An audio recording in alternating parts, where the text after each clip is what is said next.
Hi guys, I'm Manu and welcome to another episode of Sweet Money. Before we get started, I just want to congratulate you guys for having done your homework the last 3 episodes.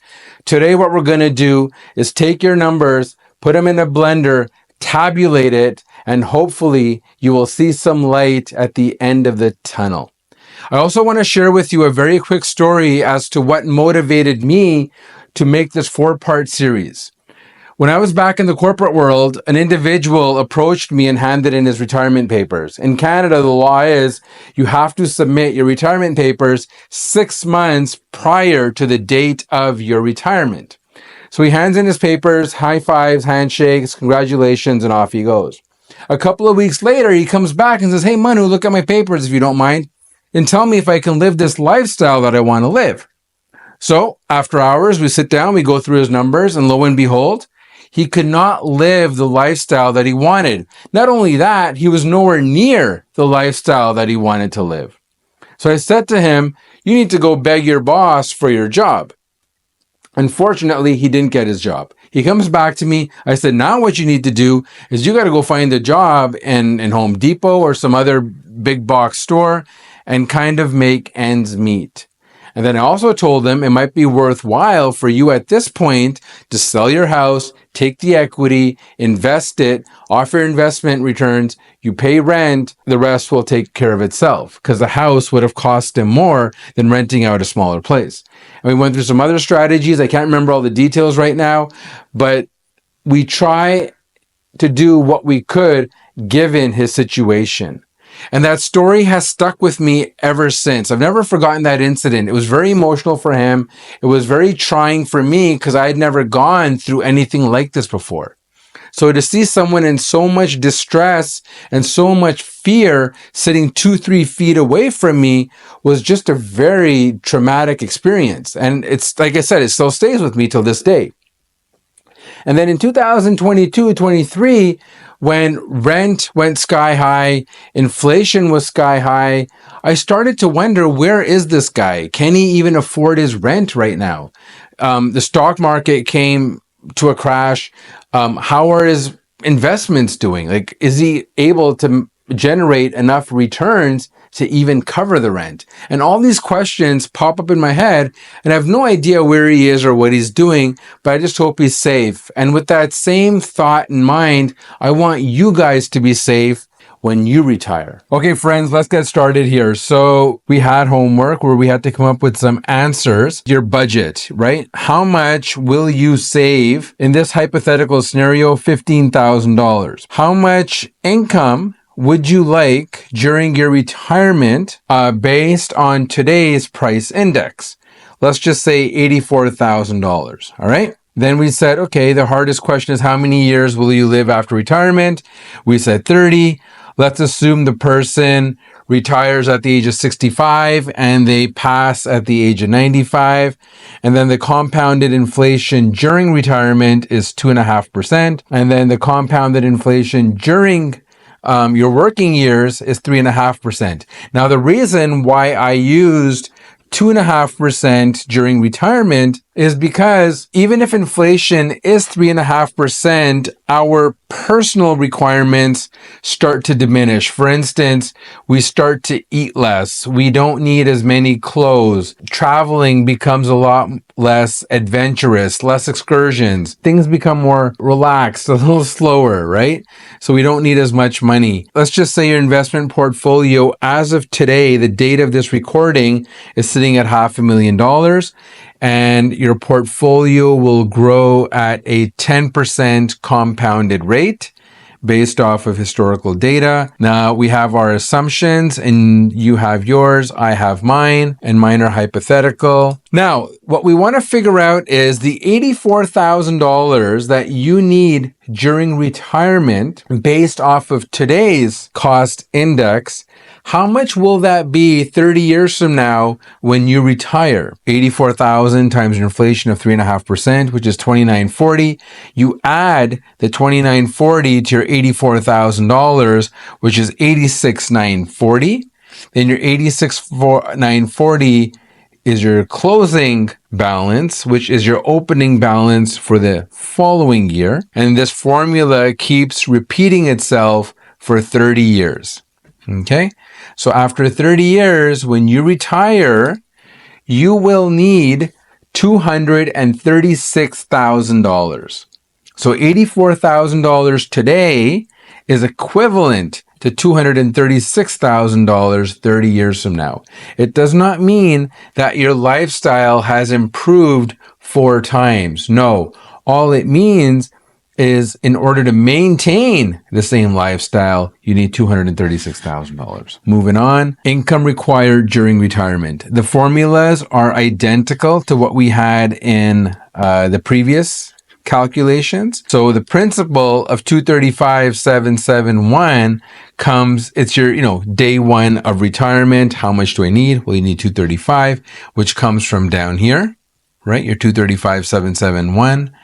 Which is right up here. Now you start increasing this amount by 2.5%. And then at the end of the day, you will end up spending $10.6 million after tax. I use the hypothetical tax rate of 30%. You use your own tax rate depending on where you are and what you feel comfortable with and what your lifestyle is like and the income required, which is a gross income of $15.1 million. Now we know that we need to generate during retirement $15 million. Okay, let's keep moving along. $500,000 principal, how your current portfolio will grow from now until the day you retire.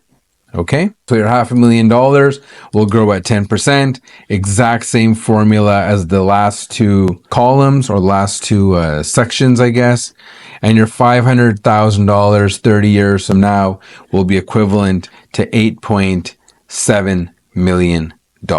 We had also said we would save $15,000 a year. So you got your $15,000. Your 10% growth on your 15 is 1,500. You now have 16.5.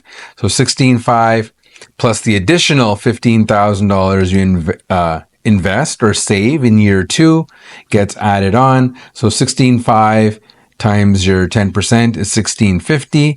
So 16.5 plus your growth plus the $15,000 that you invest leaves you with $33,000 in year 2. And then this keeps repeating itself, the 30 working years of your life, and you end up with 2.755. Okay?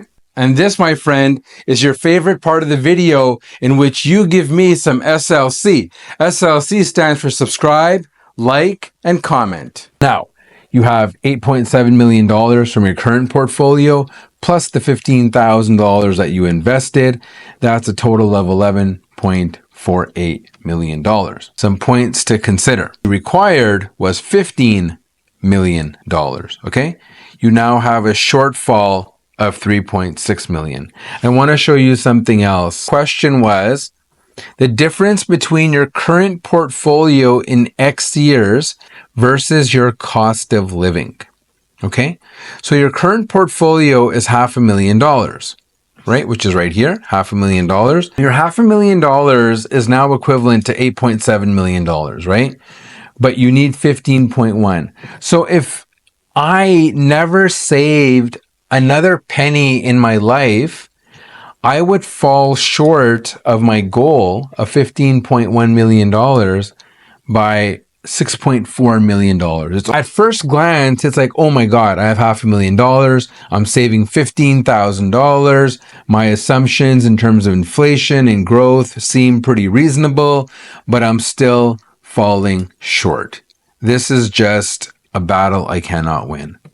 And I left it this way on purpose because this is where I need you guys to start understanding something that is very important. You said in today's date, and you are going to save $15,000.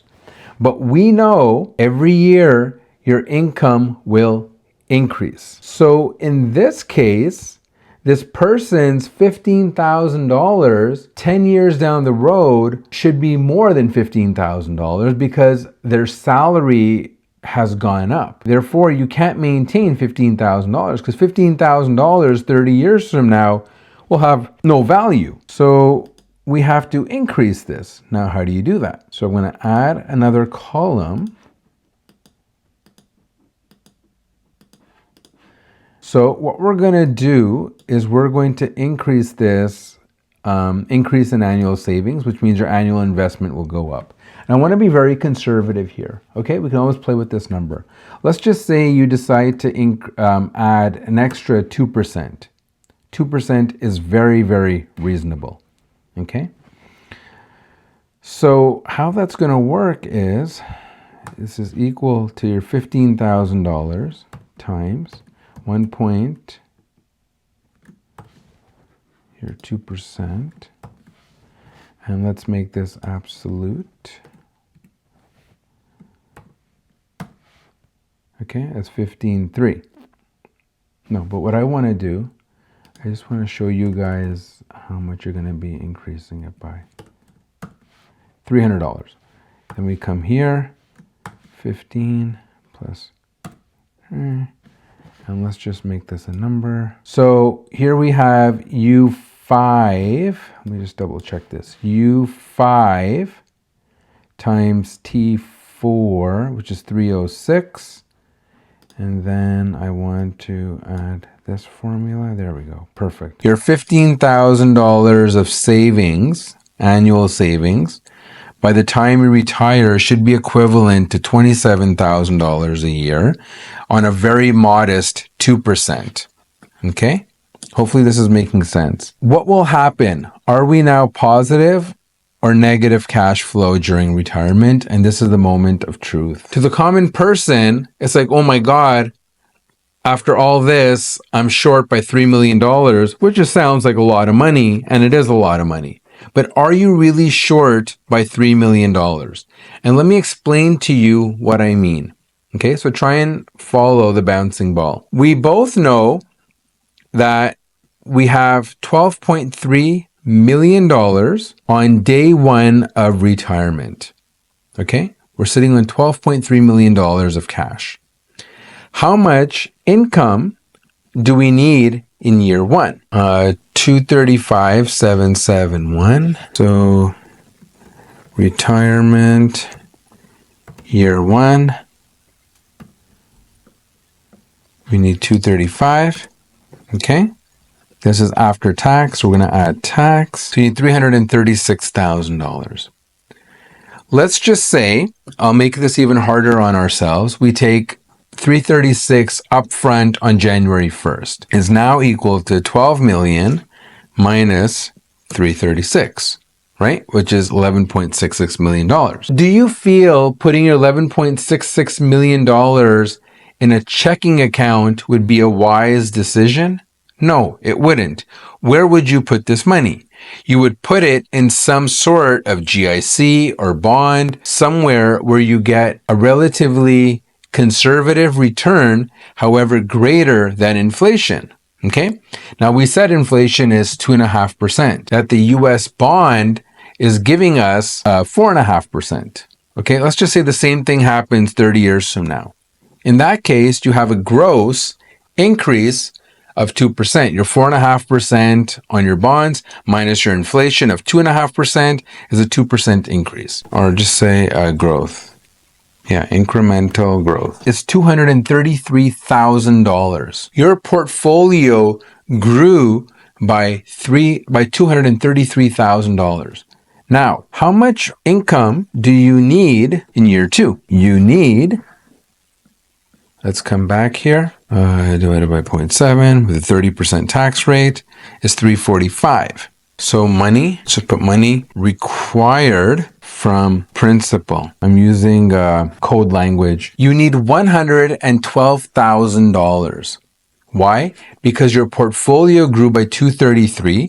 Your income requirement is 345, which means you're only pulling out 111, which means 2/3 of your income came from growth by putting your money in a very conservative investment. And if you keep doing this math, you will realize after 30 years, you will actually have some money left in the bank. If you have a primary residence, you can sell your primary residence for $3 million, right? And 30 years from now, even a small, modest home might be worth $3 million.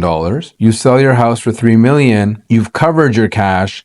Then on top of that, you're getting an additional 2%, right?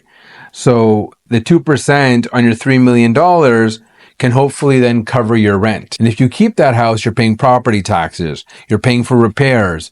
If your appliances break down, you've got to pay for your appliances. If you're renting, well, appliances are covered.